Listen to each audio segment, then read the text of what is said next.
Eles, os seguidores do Cordeiro, por onde quer que vá, são estes que foram remidos dentre os homens, primícias de Deus e para o Cordeiro, e não se achou mentira na sua boca nem mácula. Aí o capítulo 20, verso 4 diz: vi também tronos, e nestes sentaram-se aqueles aos quais foi dada autoridade para julgar. Vi ainda as almas dos decapitados por causa do testemunho de Cristo, bem como por causa da palavra de Deus, tantos quanto não adoraram a besta, nem tampouco a sua imagem, e não receberam a marca na fronte e na mão, e viveram e reinaram com Cristo durante 1000 anos. E aí tá a discussão do milênio, pode ficar para outro momento.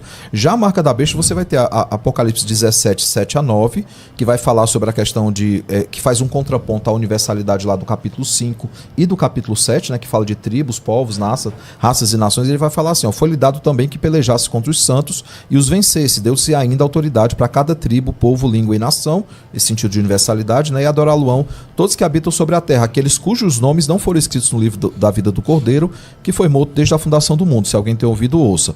Aí o 16 a 18 é a marca da besta, literalmente, né? São eles que recebem essa marca. E depois Apocalipse 14, 9 a 12, ele vai justamente chegar e vai falar sobre isso. Se alguém adora a besta, a sua imagem, e recebe a sua marca na fronte ou sobre a mão, também esse beberá o vinho da cólera de Deus, será atormentado com fogo e enxofre. No final, inclusive, ele fala, né, da perseverança dos santos, mas a gente não vai discutir também esse tema. Apocalipse 19 e 20, para encerrar, ele fala: mas a besta foi aprisionada, e com ela o falso profeta que, com os sinais feitos diante dele, seduziu aqueles que receberam a marca da besta e eram os adoradores da sua imagem. Os dois foram lançados vivos dentro do lago de fogo que arde em enxofre. Então, claramente você vai ver esses dois públicos bem distintos, daqueles que recebem a marca de Cristo e aqueles que o selo de Cristo, que são selados à luz de Efésios, né? O próprio texto de Deuteronômio, eu não tenho dificuldade com ele, Deuteronômio 6, mas há um povo também que recebe a marca da besta porque não pertence ao Senhor. Ok, pastor Luciano. Então, mas assim, quero ver se eu entendo a discussão aqui nossa, porque pelo que eu percebi, o senhor então compreende que existe uma marca, certo? Sim. Que aqueles que adoram a besta terão uma marca. O senhor acredita nisso, correto? Sim? Que é público. Não, mas não literal. Mas essa... Então, aí que tá. Eu quero não entender. Não há necessidade de ter um 666 na testa, um 666 na mão. Eles publicamente adorarão o anticristo. Então, o senhor entende que essa marca não é visível, não é literal, mas é apenas a adoração. Ela é pública, se torna pública. Entendi. Porque aqueles que adoram a besta e aqueles que não adoram a besta. Sim. Porque eu também entendo que aqueles que adoram a besta, eles possuem essa marca. A diferença então é que, na minha opinião, ela é literal. E por que eu vejo? Pelo termo que João utiliza. Porque João não tem problema com esses dois termos. O que eu percebo é que ele também usa o termo sinal como algo simbólico, mas ele também aplica esse literal. Então eu vejo a dificuldade aí, porque esse termo que ele utiliza nessa época é um termo que talvez para nós não é tão claro, mas para os seus leitores primeiros, lá no primeiro século, era algo muito claro. Quando ele falava dessa marca, como era uma tatuagem ou como era feita numa moeda. E essas marcas são literais. Por isso que eu não vejo uma outra possibilidade de ela não ser literal. E também pelo fato do anticristo, como que ele vai saber que aquela pessoa adora ou não? Como que ela vai saber? Como ele vai saber? Tendo essa marca, se torna visível e ele consegue saber. Por isso que eu entendo, e na minha opinião, é claro isso, exatamente por esse fato. Porque ele precisa ver. E como que ele vai ver, se não for algo literal?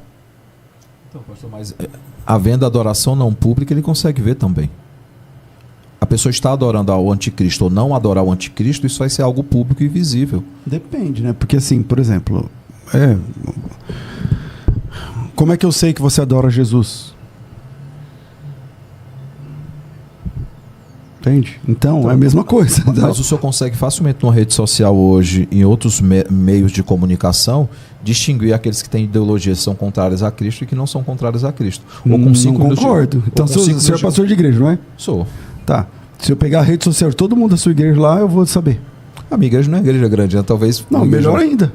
Então, não, eu consigo. Eu conheço cada membro lá, eu visito cada membro, eu conheço as posições deles. Então, as redes sociais daqueles que têm, eu acompanho as redes sociais. Inclusive, olho, e não olho para ficar xeretando nem nada, não, é porque aparece lá no meu feed de atualização. Não, eu tô dizendo assim, mas quer dizer que a rede social da pessoa é a distinção. Não, eu dei uma ferramenta de como pode se tornar público. Vai ser um momento de tamanha perseguição contra a igreja, como foi nos dias de Jesus, que ser crente naquele dia era uma sentença de morte. Não é a Nutelice que é muito crente hoje. Isso é verdade. Não é. Hoje eu lembro uma vez que alguns aqui ficaram ofendidos com os cristãos da China, porque um líder lá de uma igreja chinesa falou que no Brasil o cristianismo era o cristianismo fácil, que não era difícil como na China. Em relação a isso mesmo. Então, e vai chegar um momento que vai ser difícil para todo mundo. Então, posições precisarão ser tomadas. E nessas posições elas são públicas, elas não são. Ninguém vai esconder suas posições.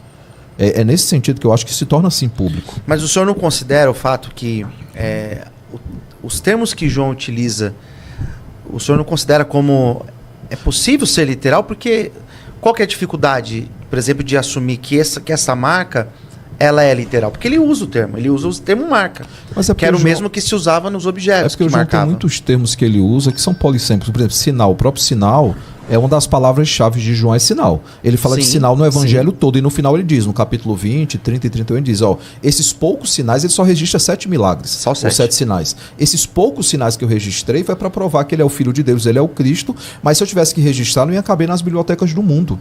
Então, assim, João, ele usa sinais em outros contextos também. Eu só estou explicando assim, que a questão da marca, no final, eu não vejo essa necessidade de você ter um 666 tatuado, que alguns até vão discutir, né, se não tem referência ao nome de Nero. Eu não vou entrar nessa discussão, porque eu acho que às vezes ela pode ser infrutífera, mas assim, há várias explicações. Por que é 666? É um contraponto com 777? Então, no final, o João, assim, ele está preocupado com a questão apenas pessoas que vão se posicionar por Cristo e os que não vão se posicionar por Cristo. Sim. No final é isso. E quando ele usa, por exemplo, em Apocalipse 19, né, o termo perseverança dos santos, mostra que Deus está preservando o seu povo, mesmo em contexto de perseguição. Eu acho que isso é mais importante do que ter tatuado ou visível o número 666 ou qualquer outro tipo de marca. Bom, o Soriano. Não, pode falar. Não, eu entendo essa lógica de eu me posicionar dizendo que é uma marca literal. Eu entendo até como uma forma da gente explicar para a nossa audiência aqui que, primeiro, é uma marca que, no meu ponto de vista, né, diferente do reverendo, eu acredito que ela seja literal, visível e que ninguém vai recebê-la se não realmente adorar a besta. Ninguém vai receber por acaso se tiver que usar um cartão de crédito ou se tiver que tomar uma vacina que vai ser inserido algo. Não penso desta forma. Eu acho que isso é importante para deixar claro para quem está assistindo, para quem está ouvindo agora, saber que não é dessa forma que vai acontecer. E no meu ponto de vista, o que João coloca ao afirmar essa marca em todos os textos, diferente da palavra sinal, que de fato o senhor colocou como polissêmica, eu concordo contigo, ela tem esse sentido muito mais amplo. No caso de marca, eu vejo como muito mais específico, porque ele não usa sinal ao falar dessa marca. Ele poderia usar sinal, ele poderia deixar ela até mais solta, mas percebo que ao colocar marca, ele está realmente afirmando, está realmente posicionando. É algo visível, é algo literal, igual se vê numa moeda, igual existe uma tatuagem. No capítulo 13, verso 16, está dizendo assim, a todos os pequenos e grandes, os ricos e pobres, os livres e escravos, faz-lhes que seja dada certa marca sobre a mão direita ou sobre a fronte, para que ninguém possa comprar ou vender, senão aquele que tem a marca, o nome da besta ou o número do seu nome. Veja que a marca, ela é um condicional para comprar e vender, mas você também pode usar o nome da besta ou o número do nome da besta, né? Vamos lá, o versículo 17. Para que ninguém possa comprar ou vender, senão aquele que tem a marca, o nome da besta ou o número do seu nome. Se a marca não é literal, como é que fica essa questão de comprar e vender? Também não seria literal? Mas então, pastor César, vamos olhar mais uma vez esse contexto todo, né? A besta, ela simboliza todo um sistema anticristão. Isso tem piorado cada vez mais nos nossos dias. Envolve ideologias, envolve posicionamentos e tudo mais. E a aponta, né, para poderes políticos, religiosos que se opõem a Cristo, né? A ideia da palavra anticristo, que é muito usada por João, né? Aliás, só usada por João.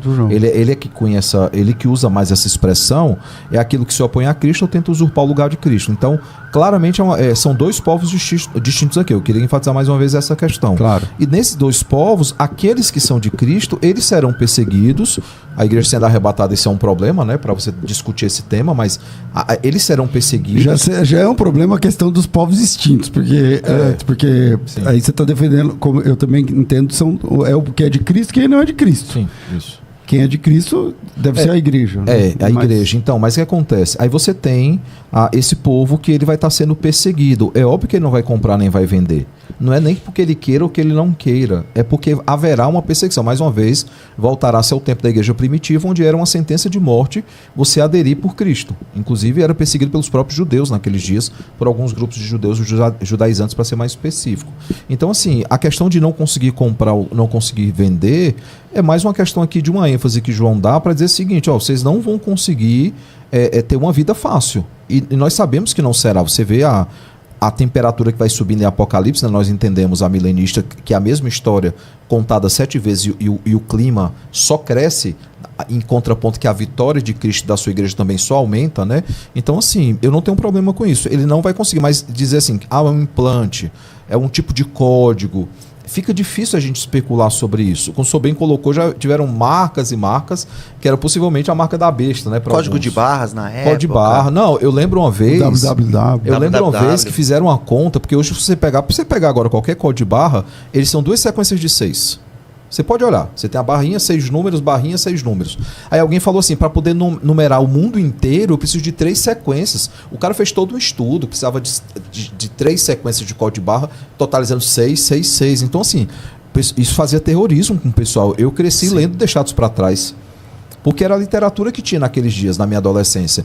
E o 666 fazia, eu acho que era 6 vezes 6 vezes 6, dava 216. Era o jato lá do Carpátia, que era o anticristo. Tinha toda uma especulação e gente perdia o sono por causa disso. Então, assim, e no final, por exemplo, se você cita Deuteronômio, todo judeu que tinha na fronte e na mão a palavra atada, os mandamentos atados, de fato cumprir a palavra de Deus, algo visível não quer dizer necessariamente que é coerente com o que é invisível. Esse é o maior pecado do povo de Deus. Com a boca eles professavam uma coisa, mas o coração deles estava distante do Senhor. Então, mais uma vez, eu não vejo a necessidade de algo visível para propagação da fé no sentido de dizer assim, eu sou de Cristo ou não sou de Cristo.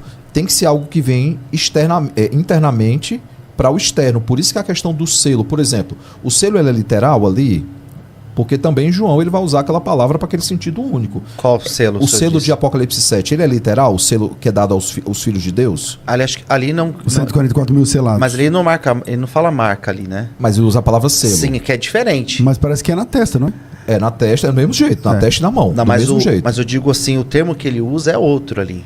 Não sei não, se... mas eu tô falando assim, que é um uso bem específico que João tá usando. Então, mas exatamente, pastor reverendo, por ser específico, e o termo que ele usa ao falar desse da besta, ele usa exatamente esse termo, que é o querigma, né? Que é essa marca... Haragma. Que é essa marca visível, né? E nos outros textos que ele vai utilizar para falar de outras marcas, no caso, ele vai usar outro termo. Que ele vai usar o termo signos, né? Não, mas a palavra em Apocalipse 7 não é signos, não. Deixa eu abrir aqui. É uma palavra também bem específica. Vamos lá. 7.3, né? Até selarmos, né, na fronte dos servos do nosso Deus. Então, o sentido é o mesmo de colocar um selo, né? A palavra aí é farigzo, né? É isso, pastor César? O senhor que é melhor no grego? É esfarizo. Que não é igual... Então, ele usa ao falar da marca da besta. Mas é uma palavra também muito peculiar. Ele não sai distribuindo essa palavra. Esfragizo. Ele não sai distribuindo essa palavra. Mas é por isso, reverendo, que eu faço essa distinção desta marca da besta. Porque esse termo que ele usa é a tatuagem que nós entendemos hoje. Era a marca que se fazia em moedas naquela época. Por isso que eu entendo que é uma marca literal. Mas o selo tinha um papel muito parecido com o da moeda. Era grafado também algo no selo para garantir que não ia ser violado nem nada, que aquilo estava intacto, estava íntegro. Sim. É porque assim, eu não tenho dificuldade de me aproximar do pensamento do senhor, a gente chegando ao consenso aqui de que há alguma coisa que vai tornar público quem é do senhor, quem não é do senhor. Sim. O problema é que o senhor não vai conseguir afirmar isso porque o senhor é pré. O senhor vai ter que defender que a igreja não está nesse momento. Mesmo que Apocalipse 14 dê todos os elementos de que ela está. Esse é o problema. Eu consigo me aproximar do pensamento do senhor. O senhor não vai conseguir se aproximar do meu, porque o senhor entende que a igreja não está aqui nesse momento. Mas eu entendo que nesse período, esses que não são marcados, eu não entendo que seja a igreja, mas eu creio que sejam aqueles que estão perseverando pela sua salvação. Mas eles são perdidos. Porque, mas o arrebatamento antes, que quem ficou é perdido, né? É que eu acredito que nesse período acontece salvação. A pessoa ela pode ser salva nesse período. Mas eu não vejo, alguém por exemplo, sendo salvo? Alguém se convertendo ou coisa parecida? A Bíblia fala que eles... Quem são esses que vêm? Quem são esses que vêm? Então, são aqueles que morreram por causa do sangue do Cordeiro. Exato. O que eu entendo que são esses? Que não são aqueles que foram arrebatados quando Jesus arrebata a igreja, mas esses daí, eles se convertem nesse período, inclusive judeus, se convertem nesse período. Então, mas ao se converter, então vira uma igreja, vira igreja, né? Eu não uso o termo igreja. Eu uso aqueles que entregaram a sua vida para Jesus. Porque a igreja, eu entendo que a igreja, nesse momento, ela já foi arrebatada. Tá certo. Pastor Samuel, reverendo. É porque ele vai, como eu mostrei, é porque eu não queria, a gente já debateu sobre esse tema dos 144 e dos dois povos, mas é porque, por exemplo, Apocalipse 14, 9 a 12, ele vai falar de novo dessa questão da fronte, né, que, por exemplo, a fumaça do seu tormento sobe pelos séculos dos séculos, não tem descanso algum, nem de dia nem de noite, os adoradores da besta e da sua imagem, e aqui que receba a marca do seu nome. Aí vê o verso 12. Aqui está a perseverança dos santos, os que guardam os mandamentos de Deus e a fé em Jesus. Esse termo santo ele é muito específico para a igreja. Apocalipse 20 vai fazer menção novamente a esse público. Então, assim, eu falei para o senhor, eu consigo até me aproximar da visão do senhor, ainda achando que não é um chip, achando que não é um código de barra, nem nada disso. Certo. Mas o senhor não vai conseguir se aproximar da minha visão, daquilo que eu entendo pelo texto bíblico, porque claramente aqui ele está falando para uma igreja que não foi arrebatada. Então, uma igreja que sofre por causa do evangelho, mas é preservada pelo Senhor. Sim, é que o senhor entende, por exemplo, que quando João usa o termo santo aí, ele está se referindo à igreja. E eu faço essa distinção, porque eu entendo que igreja ele cita até o capítulo, acho que 3 ou 4, quando ele está falando das igrejas lá no começo de Apocalipse. Depois ele não usa o termo. Então João entendia os termos, ele conhecia o termo santo e o termo igreja. E por que ele não utiliza o termo igreja? Ele vai usar o termo santo, concordo, mas o termo igreja não, ele não usa. Então, mas ele não usa o termo igreja nunca mais. Aí, não então, usa mais, não vai usar mais. Então, mas sumiu a igreja. Porque na minha opinião, a igreja foi arrebatada. Então, mas ela continua existindo, por não isso continua? que não aqui mais. Não, a igreja... eu sei, mas ela desce, não desce depois? Sim. Mas não chama mais igreja. Sim, eu entendo. Até aí eu entendo, pastor, mas o que eu não consigo... O meu desafio é entender por que João, então, não vai usar o termo igreja, ou por que o João usa o termo santo, essa distinção que eu não consigo compreender. A marca, na minha opinião, ela aponta para algo específico, que não é necessariamente uma marca visível no sentido de algo que se vê, eu olho para a sua testa, vejo a quem você pertence, mas no sentido da lealdade, por exemplo, a lealdade teológica, a lealdade ideológica, moral, religiosa. Por exemplo, a discussão hoje é mas essa, por que, né? Por exemplo, desculpa, reverendo, mas por que existe a marca? Por que João fala dessa marca? Ele vai explicar o porquê. Para que a pessoa possa comprar, para que a pessoa possa vender. É para esse sentido que ele usa. É possível se marcar uma pessoa para que ela possa fazer isso? Hoje em dia, talvez na época de João ficava um pouco solto, mas hoje em dia a gente entende. Mas, pastor Luciano, não é a única vez na história que um povo é perseguido por causa da fé em Cristo. Que a igreja é perseguida. Ela foi perseguida nos dias posteriores a Jesus. Ela é perseguida, por exemplo, os valdenses foram perseguidos. Você vai ter vários. E eles não tinham marca para distingui-los, mas muitas vezes eles eram impedidos pela fé deles de comprar e de vender. Concordo. E é por isso que eu entendo, reverendo, que o período da tribulação é uma tribulação como nunca antes. Por isso que eu entendo que realmente essa tribulação citada em Apocalipse é algo que nunca aconteceu em nenhuma história da humanidade. Então, mas se eu pego a própria ilustração que Jesus usa das dores de parto, as dores de parto elas sempre aumentam até que elas chegam ao seu ápice e você tem a recompensa nos braços, é um filho, uma filha. Aconteceu em vários momentos da história perseguições contra a igreja que elas vão aumentando de intensidade. Mas é sempre o mesmo roteiro, a história ela é muito cíclica. Ela é muito cíclica. Então, por exemplo, por que em nenhum outro momento onde a igreja foi perseguida, foi morta, presa e morta, não existiu uma marca visível dessa forma e agora vai existir?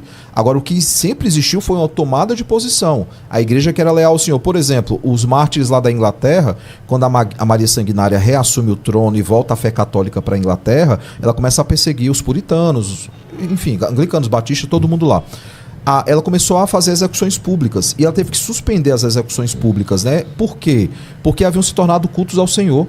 Conta a história que enquanto eles caminhavam para a fogueira, eles cantavam hinos ao Senhor. Enquanto eles queimavam vivos, eles pregavam o evangelho. É óbvio que aqueles são mártires da igreja, que sofreram por causa do evangelho. É óbvio que por causa da fé deles, eles foram impedidos de ter uma vida de compra, de venda, uma vida normal. Então, assim, a igreja sempre foi perseguida. Paulo diz que aquele que quer viver piedosamente vai ser perseguido. É que nesse período não é somente a perseguição, né? O que eu vejo é que nesse período existe o derramar da ira de Deus. Então, assim, a natureza, em todos os aspectos, vai acontecer aquelas catástrofes que João relata. Por isso que eu não vejo apenas como uma perseguição do anticristo aqueles que são de Cristo, né? Eu vejo a ira de Deus sendo derramada sobre toda a terra. É algo que nunca aconteceu antes. Sim. Mas lá em Apocalipse capítulo 20, pastor Luciano, no versículo 4, fala assim: vi os tronos, aqueles que assentaram-se neles, e aqueles aos quais foi dada autoridade para julgar.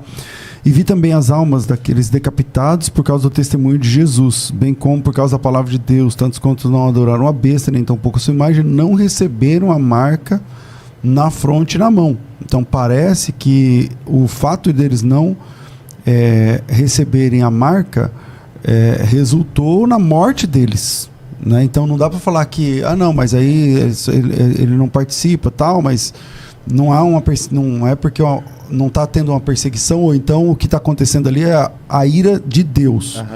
Porque a Bíblia diz que a ira de Deus se manifesta desde o céu contra os filhos da impiedade. Sim. Essas pessoas, elas não sofreram a ira de Deus, elas sofreram a ira do anticristo, dos inimigos, entende? Então eles foram vencidos temporariamente, pelo menos. Sim. Que é a fala do capítulo 13, né, que prevaleceu contra os santos e os venceu. Então eles foram vencidos numa perseguição, não porque a ira de Deus estivesse sobre eles, porque Deus ama essas pessoas. Inclusive, aqui está dizendo que eles reviveram e reinarão com Cristo durante 1000 anos, entende? Então, não sei se dá para dizer que é a ira de Deus que cai ali. Mas a permissão de Deus, no caso.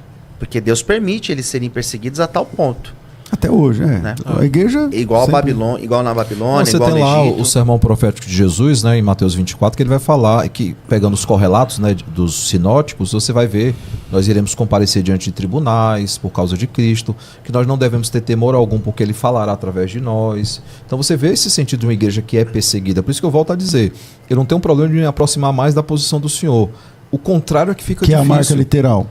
Que é uma marca que pode ser visível, não tem um problema. Eu acho que ela aponta para uma outra coisa, por isso que eu não gosto do termo literal. Se ela é visível ou ela não é visível, essa é outra discussão. Pode ser visível, pode não ser visível. Há uma questão de lealdade a Cristo ou deslealdade a Cristo. Só que para que o senhor concorde comigo nessa posição, o senhor tem que crer que a igreja ainda está lá. Porque, por exemplo, se você pegar a posição mais dispensacionalista do pré, você vai ver que a igreja é arrebatada e junto com ela o Espírito Santo. E aí a discussão, como é que vai haver evangelização naquele dia sem o Espírito Santo? E aí é por isso que alguns vão defender volta de sacrifício, a questão lá do templo. Os anjos que pregam também. Mas eles nunca pregaram. Eles anelavam pregar e nunca pregaram. No caso daqueles anjos que pregam, está citado em... 14, eu acho. Isso. Eu acho que é o 14, eu posso estar errado. Acho que é o 14 mesmo. Que tem os 3 anjos lá, que fala...